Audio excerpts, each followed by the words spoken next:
Según el FBI, los asesinos seriales son personas que matan al menos en 3 ocasiones, con un intervalo de tiempo entre cada asesinato. Se conocen casos de asesinos seriales muy antiguos, como el de la condesa sangrienta Elizabeth Bathory, quien allá por el año 1610 fue arrestada por haber matado y torturado a unas 600 mujeres, todas ellas jóvenes. También hay casos recientes, como el de norteamericano Ted Bundy, quien allá por la década del 70, luego de matar unas 30 personas, fue condenado a morir en la silla eléctrica. Otros casos, en cambio, pasaron a la historia por haber quedado impunes. Asesinos que jamás fueron atrapados o ni siquiera identificados.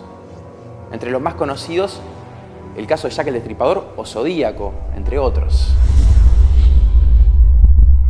Pero esta noche vamos a sacar a la luz una historia impactante. La de un asesino que cobraba vidas con un hacha. Este hombre aseguraba ser un espíritu maligno que habitaba en el cuerpo de un ser humano. Sea cierto o no todo esto, lo que sí se sabe es que logró aterrorizar a los habitantes de la ciudad norteamericana de Nueva Orleans a principios del siglo XX.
Nueva Orleans es una ciudad conocida por la música, por el jazz, la ciudad del jazz.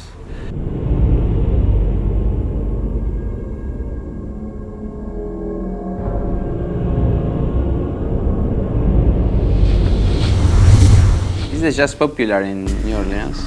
It's part of the air, it's part of the food, it's the movement of the people. The jazz is New Orleans, and it's culturally as thick and as deep as you can imagine.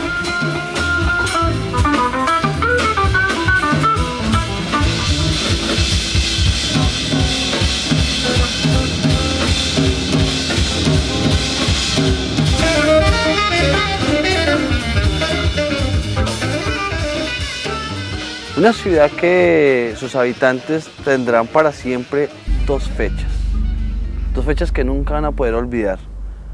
La primera, el 22 de mayo de 1918, una fecha que les marcó porque empezó una ola de crímenes atroces. La policía de Nueva Orleans encuentra en su cama a Catherine y Joseph Mayo, muertos. Una pareja de 15 años de casados, que justamente, bueno, eran panaderos de la zona de Nueva Orleans. Con heridas hechas por un hacha, cortes en la garganta con una navaja que encontraron a los pies de la cama. Encontraron también el hacha y la ropa del asesino, ensangrentada, en la tina. Y hay algo muy particular, que es lo siguiente: el asesino comienza a cobrarse víctimas y deja la herramienta del crimen en la puerta de los lugares donde asesina.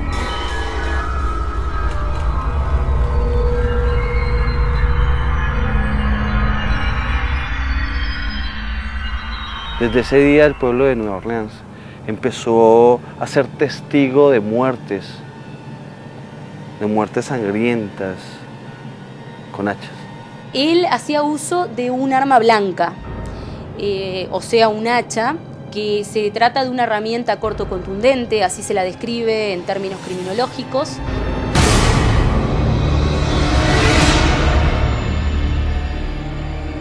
Aparte, se sabe de la época de que la policía descubre que otra característica del patrón es que primero atacaba al rostro de la víctima.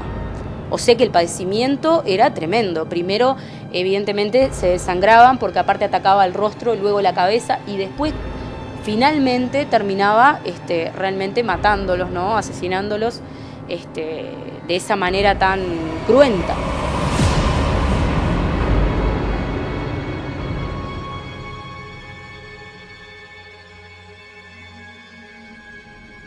La policía intentó buscar al criminal, pero aunque tenían pistas de la misma ropa y el hacha, les fue imposible llegar con él.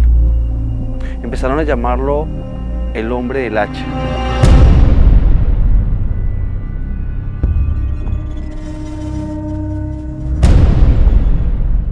There was this man that came to be known as the axe murderer, who attacked people in their sleep. Gruesome, horrible scenes. And this happened repeated times. Really, the whole city became terrorized by him. Un asesino que perseguía a italianos, comerciantes, dueños de almacenes. El pueblo estaba realmente preocupado y asustado por lo que estaba sucediendo. Además, las muertes eran trágicas. Se siembra el terror en Nueva Orleans.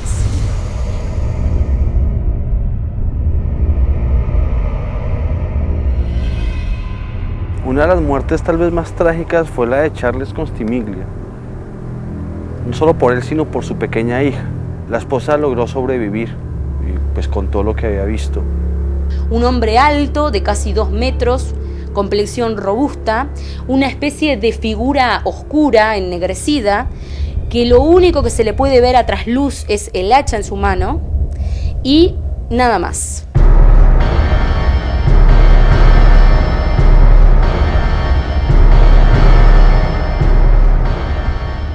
El pueblo estaba atemorizado con la historia de este hombre, con la historia de un hombre que no podían encontrar, atrapar o seguir pista alguna para poder librarlos de las masacres, de las muertes, de la tortura, de encontrar a sus habitantes a la mañana siguiente despedazados por un hacha.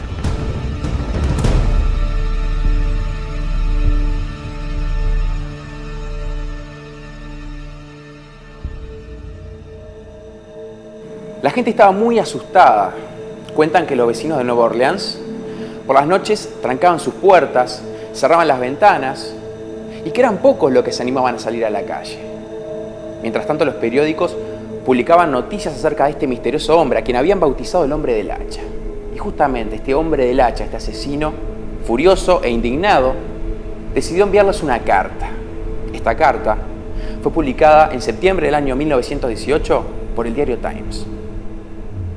Estimados mortales, no me han atrapado y nunca lo harán. No pueden verme porque soy invisible, como el éter que rodea a la tierra. No soy humano, sino un espíritu, un ángel caído del ardiente infierno. Soy el que ustedes, habitantes de Nueva Orleans y la policía llaman el hombre del hacha. La carta aclara que es un espíritu quien está haciendo esto, que es un espíritu malvado, pero que aún cree en la gente y en una posibilidad de ser no tan malo como él podría serlo. Indudablemente, ustedes piensan en mí como en el asesino más terrible, pero yo podría ser peor si quisiera, si lo deseara. Podría hacer una visita a su ciudad todas las noches, a voluntad. Podría matar a miles de sus ciudadanos más buenos, porque tengo una relación íntima con el ángel de la muerte. Ahora, para ser exacto, a las 12:15 en tiempo terrenal de la próxima noche del martes, voy a visitar Nueva Orleans de nuevo. En mi misericordia infinita, voy a hacer una proposición a ustedes. Aquí está. Y propone que a las 12:15 de la noche, si todo el pueblo escucha jazz, y en cada casa de aquel pueblo se escucha jazz, entonces Él no los matará. Yo mismo soy aficionado a la música de jazz y juro por todos los diablos de las regiones inferiores que cada persona en cuya casa haya música de jazz no será atacada. Si todos ponen música de jazz, entonces será un tanto para ustedes, las personas. Una cosa es cierta, y eso es que algunas de esas personas que no pongan jazz el martes por la noche, cualquiera, conseguirá el hacha. Bien, como yo tengo frío y pido el calor de mi tártaro nativo, cesaré mi discurso. Espero que publique esto, ya que soy y seré el peor espíritu que en la vida existió. El hombre del hacha. He said he would go through the town and through every house, any house that wasn't playing jazz, he would enter there with his axe. But if the whole town was alive with jazz music, no one would be hurt. Kind of a haunting, strange, tantalizing proposal to put forward. Tal noticia obviamente hace subir los nervios tanto de la policía como de los habitantes de Nueva Orleans. Y bueno, y uno a veces se pone a pensar, ¿no?, la incertidumbre que le puede haber generado a todas estas personas este manifiesto presentado en el diario, porque también surgía la duda, ¿nos estará diciendo la verdad? O sea, ¿nos estará de alguna manera diciendo lo cierto o va a obrar de manera opuesta a lo que nos pide para realmente matarnos? O sea, ¿quién, y acá uno se cuestiona, ¿no?, le puede tener confianza a un asesino que ya hasta ese momento se había cobrado más o menos unas 9, 8 víctimas y que había matado tan sangrientamente a toda esa gente? Esta carta fue publicada el viernes 15 de abril del año 1918. Los habitantes de la ciudad al leerla se aterrorizaron por completo. Lo cierto es que los días iban pasando y el día indicado por el asesino, el martes 19 de abril, llegó. La gente sabe que en la tarde empezaron a escucharse desde las ventanas y desde las puertas de las casas jazz, a un buen volumen, y que en los bares y en las calles se encontraban grupos interpretando esta música, y que todo el pueblo, durante horas y horas, y hasta entrada la madrugada, escuchó jazz. And that day, the day that he signaled, the whole city was alive. They started, there probably wasn't a corner in the city where jazz wasn't heard. And obviously I wasn't alive at that time, but the story's been told so many times you feel as though you did live it. Every bar, every public place, every home was just bubbling with jazz.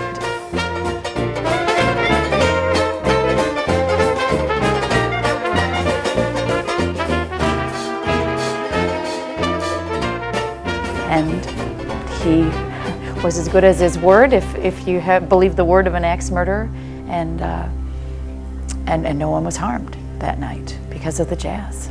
Lo más interesante de esta historia es que la gente de Nueva Orleans cuenta que desde ese día el hombre del hacha nunca más volvió a aparecer. Cuentan que ese hombre o ese espíritu, como la gente quiere tenerlo allí, cumplió con su palabra. Se sabía que por alguna razón perseguía italianos, pero también que era amante del jazz. Fue tan así que hoy podemos escuchar una obra escrita en honor o en nombre del hombre del hacha. El jazz del hombre del hacha, que justamente canta y reza toda una historia en torno a esta situación. En la portada del disco original llama mucho la atención justamente el dibujo original del disco. Son personas tocando en un piano antiguo jazz y mirando paralelamente a la ventana para ver si se acerca o no se acerca el asesino.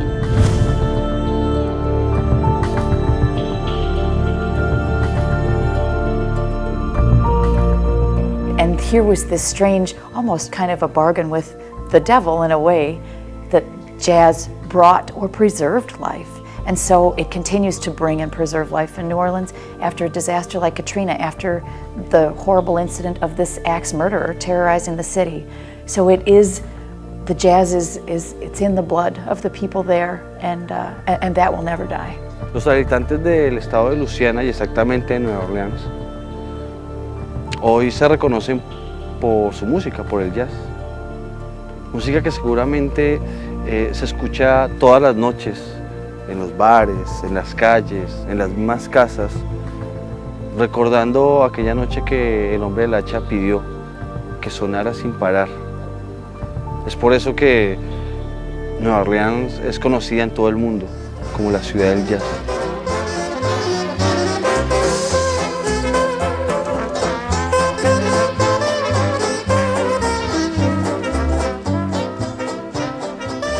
Nunca se encontraron datos del asesino.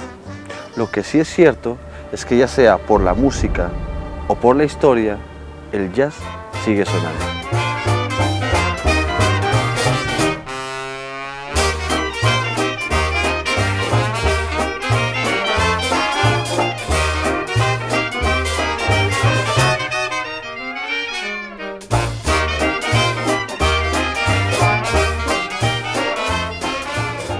Cuentan que luego de aquella noche, el hombre del hacha volvió a atacar en 3 oportunidades, matando a 4 personas. Y que luego del último asesinato, el 27 de octubre del año 1919, jamás apareció. Hay quienes creen que esto fue obra de un copycat, un imitador. Y que el hombre del hacha, luego de aquella noche, jamás volvió a matar. Lo que sí se sabe es que nunca pudieron atrapar a este asesino. Y hay quienes creen que lo que él decía era cierto, que era un espíritu maligno que vivía en el cuerpo de un ser humano. Otros, en cambio, están seguros de que solamente se trataba de un criminal a quien le fascinaba el jazz.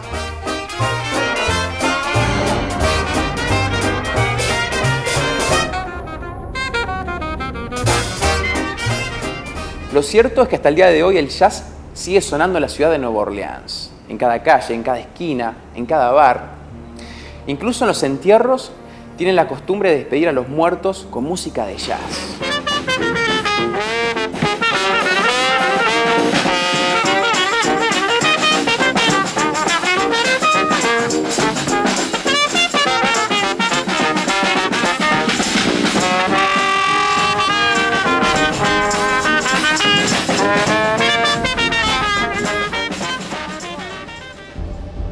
Esta música mágica, que según cuenta la historia, supo salvarle la vida a una ciudad entera, aún sigue y seguirá sonando a través de las voces anónimas.